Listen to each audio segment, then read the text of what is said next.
we've been socialized to be in our masculine for a majority of the time at work. This video is not to say that we need to get rid of the masculine completely, okay? This video is to refine our masculine energy to help our feminine energy shine. So how do we do this? First, now it's me and you. I've been waiting, think I wanna make that move now. Baby, tell me if you like it, tell me.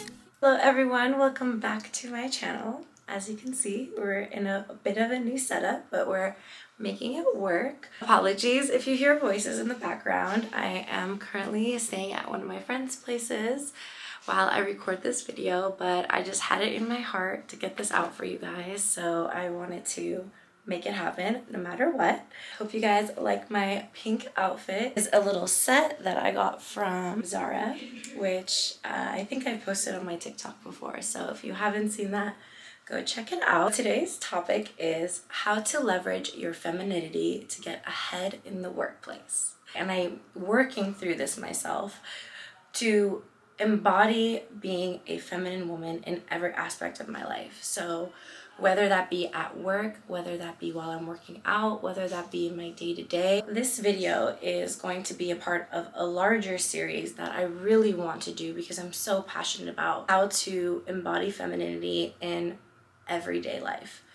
Today we're going to talk about how to embody femininity, and not only that, but use it to your advantage at the workplace. Now, I am an attorney, so I work in a very masculine and heavily male-driven field.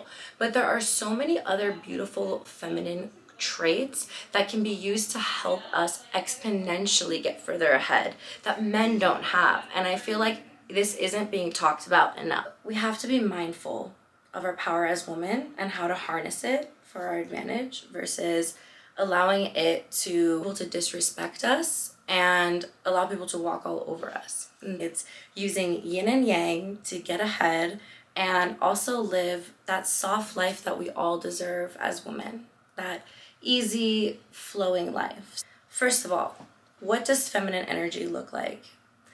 Feminine energy is flowing, it's curious, it's intuitive, it's empathetic, it's compassionate, feeling, it's knowing, it's organic, it's natural, it's attractive, it's receptive, collaborative, communicative, powerful beyond measure, it's effortless, it's easy, it's flow.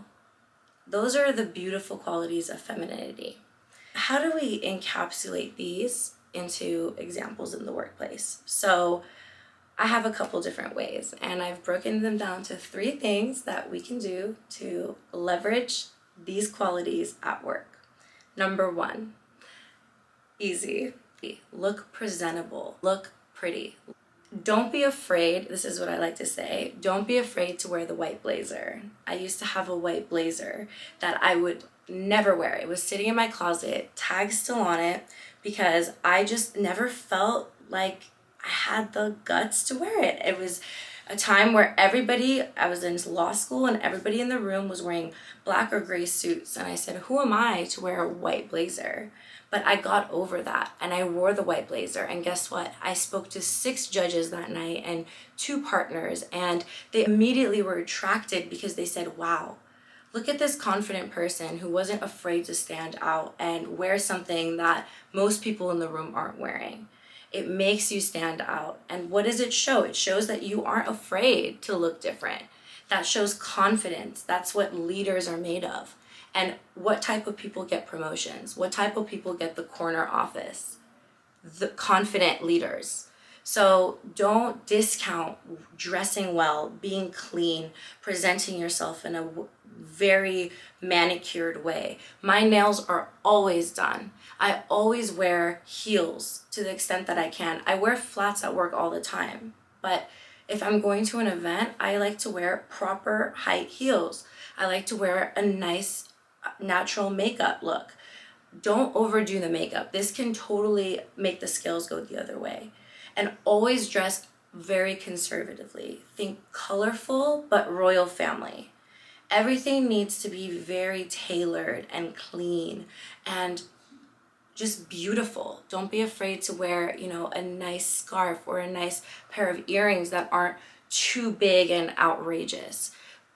Always have your own unique twist to every look, because again, that shows confidence. And take care of your body, okay? Go to the gym, take care of your skin. People see that and automatically think, without knowing it subconsciously, that you are disciplined. Why do they think that? People who have discipline and self-respect take the time out of their busy day, we all have 24 hours in a day, to get their nails done, spend 25 extra minutes doing their hair and makeup, picking a very nicely put together outfit with accessories, and everything just looks cohesive.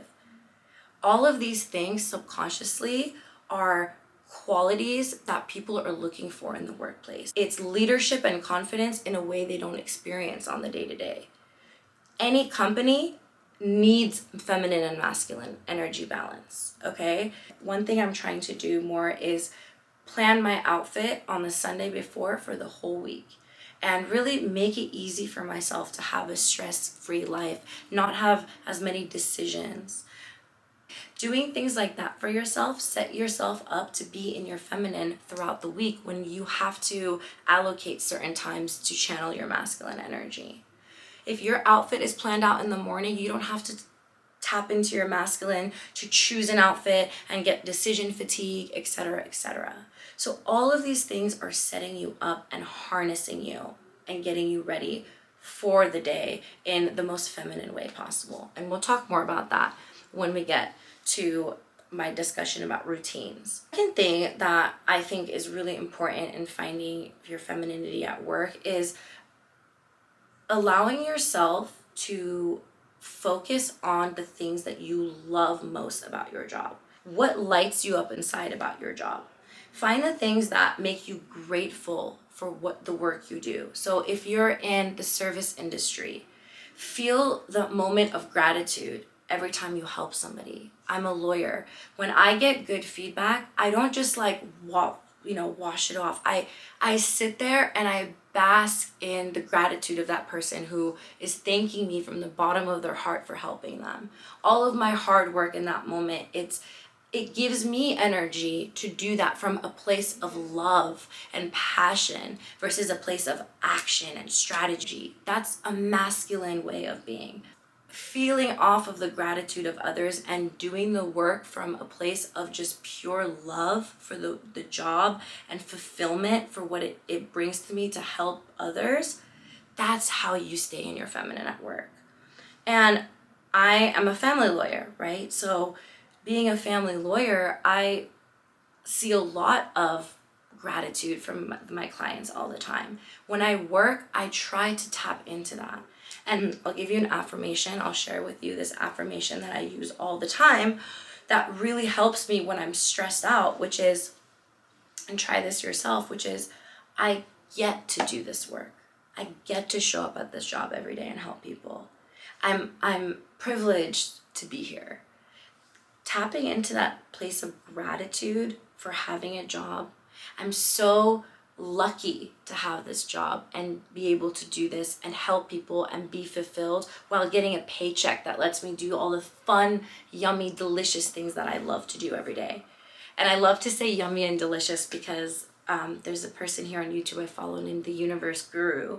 Her name is Mina Irfan, and she always says femininity is yummy and delicious, and I couldn't agree more. It is so delicious. Passion is delicious. So when you're working from a place of passion and curiosity, that natural born just fire that is ignited every time you do something you love, that is beautiful and attractive in every sense of the way. Not in an appropriate way, but in a way that makes you stand out as a leader. One more thing. Feminine energy is all about feeling. So you tapping into that feeling place before you put out a product and you give out output is so crucial to you giving something that your bosses may have never seen before. So it's going to not only help you get through the day in a more stress-free manner, it's going to exponentially increase the value of your 3. This is a hard one. This is a hard one for a lot of people, including myself. Number 3 is stroke the ego. All right, what do I mean by that? This reminds me of the first law in Robert Greene's 48 Laws of Power. It is never outshine the master. That's rule number 1. That's law number 1. And men typically have a harder time with this because of their egos. They have, a stronger competitive nature innately, and they have a hard time stroking another man's ego in particular. It's very, demeaning for them. As women, we don't have as much of a hard time with this. I mean, we're able to tap into that easier, and it feels more natural to us to do so. So we should use that to our advantage. Never outshine the master, and your bosses, praise your mentors. This is what allows them to befriend you and want to share their wisdom with you. They've been in the business 20, 30 years above you, probably. Okay, so if they've been in the business longer than you, they have ways to help you that you would have to spend 10 years making that mistake to learn that lesson. Why?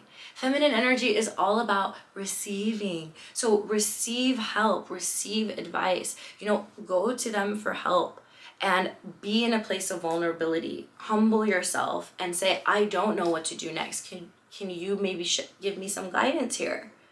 That makes them feel so good because you're going to them and they're a place of, they're being put on a pedestal. Everyone loves that, especially if you're in the legal field. Everybody loves, to talk about themselves. You ask a lawyer to talk about themselves, they will not shut up. So use that and ask questions, be receptive, and practice listening. One thing I've been trying to, because I'm a talker, right? And I get excited, especially when I'm in agreement with somebody. So one thing I've been trying to practice more is even not responding and saying, oh my gosh, yes, I agree, when someone is telling me something I get excited about. Practice just nodding and saying, oh yes, whenever it's a natural pause. But stay quiet, even if it's a moment of awkward silence. Allow them to finish their thought completely, even when you think they're done. Give them the space to do that. And when it's on you, don't immediately start talking about yourself. Ask them more questions about what they just told you. This is such a likable quality, and people will naturally want to reach out to you and help you more when you bring yourself down and stop trying to compete with them. Never compete like a man, ever. So those are the 3 aspects of feminine nature that we should really focus more on bringing into our day-to-day work lives. Now we're going to talk about masculine energy. First, let's talk about what masculine energy is. So masculine energy, it's action-oriented. It's striving, strategy, achievement. We're going to do this. We're going to do that. Ideas, brainstorming, leadership, strategy. I might have already said that. Doing. Just a lot of pure energy source, right? And we need that. In order to get things done, we need to take actions. We can't just feel our way into a promotion. We have to take steps. But in order to really maximize and capitalize our time and make sure that we leave an impression with every person that we speak with, and with every level that we up level, we set ourselves up to up level even more, is by using our masculine energy to our advantage. A main mistake that women make is that they try to embody the qualities of a man, where they need to work with them instead of working against the grain in creating more of a collaborative and balanced environment. And one way that I've noticed that women try to embody qualities of men at work is by multitasking. So we want to get as much done in the day as possible in the shortest amount of time, which, granted, I completely agree. But multitasking does not allow us to be in our feminine energy when we're working, because when we're so fractured in our attention, we can't be fully present in whatever task we're doing. Feminine energy says that even if you're sending a work email, fully immerse yourself in that email. If you're sending emails, just do that. Don't be scrolling on TikTok and doing that as well. Don't engage with a client and also answer emails at the same time, because that doesn't allow you to be your empathetic and compassionate self. Don't do a project while also research for another issue that you are working on, because that doesn't allow you to have your natural curiosity that leads to finding maybe something that you've been looking for. It's working out, chores, doing emotion, doing something for our boss. Fully immerse yourself in that task. And if you have to get less done throughout that day, be easy on yourself, okay? You're doing such an amazing job. You're getting so much done. And honestly, I am so proud of you for even being here and sitting through this video and trying to learn how to even become better. So you are ahead of the game, babes. And I'm beyond proud of you, okay? Be easy on you. Because if you're walking around with this heaviness, this complaining energy, this person didn't do this for me, and you're talking badly about people and you're complaining, that is going to get you so far from that promotion you don't even know. You know, your boss is going to say, well, she's just talking badly about people, what are they saying about me? And etc., etc. If you're complaining, it just shows that you don't have a sense of time management, and you're just, those are the type of victimization qualities that I think women should avoid. And it's a very low level energy, right? So we want to avoid that.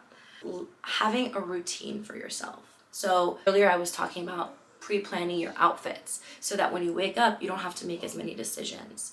Well, if you wake up a little bit earlier and have a morning routine that eases you into the day, having a beautiful breakfast, having a nice moment of meditation, those things will put you in your ground you into a state of coming from a place of femininity. And this is like, don't take this lightly. This is life-changing stuff. And you really won't realize it until you do it, because it sounds so simple. So I call it the 3 M's, and I've made this for myself so that I remember. Meditation or mindfulness, movement, and a meal.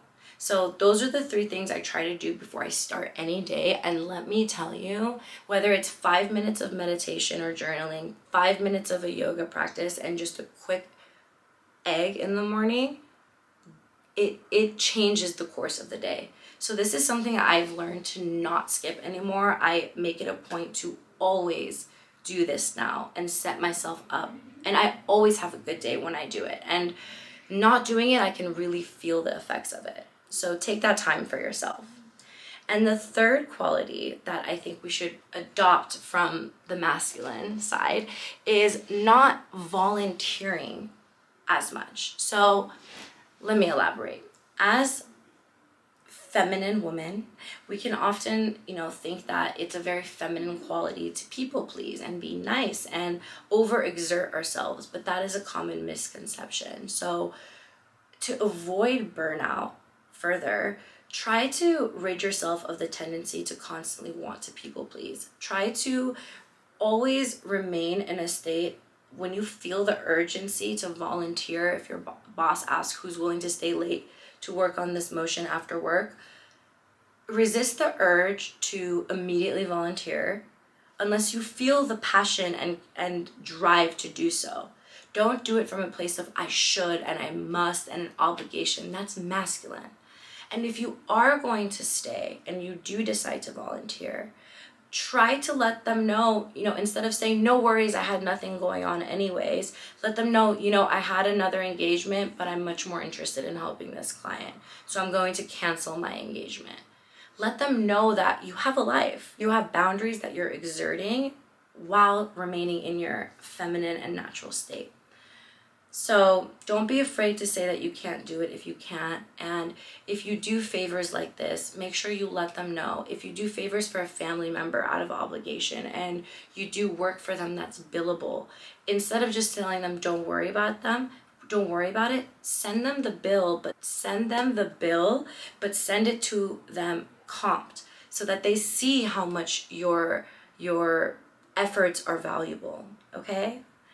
All right, my loves, I hope this video was helpful and I hope you learned something today, because I could talk about this all day and night. I'll be back on here with another fun, exciting video soon, and it may be a collaboration with someone whom I adore.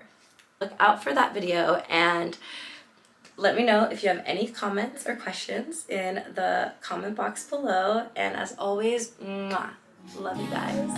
I've been waiting, think I wanna make a move now. Baby, tell me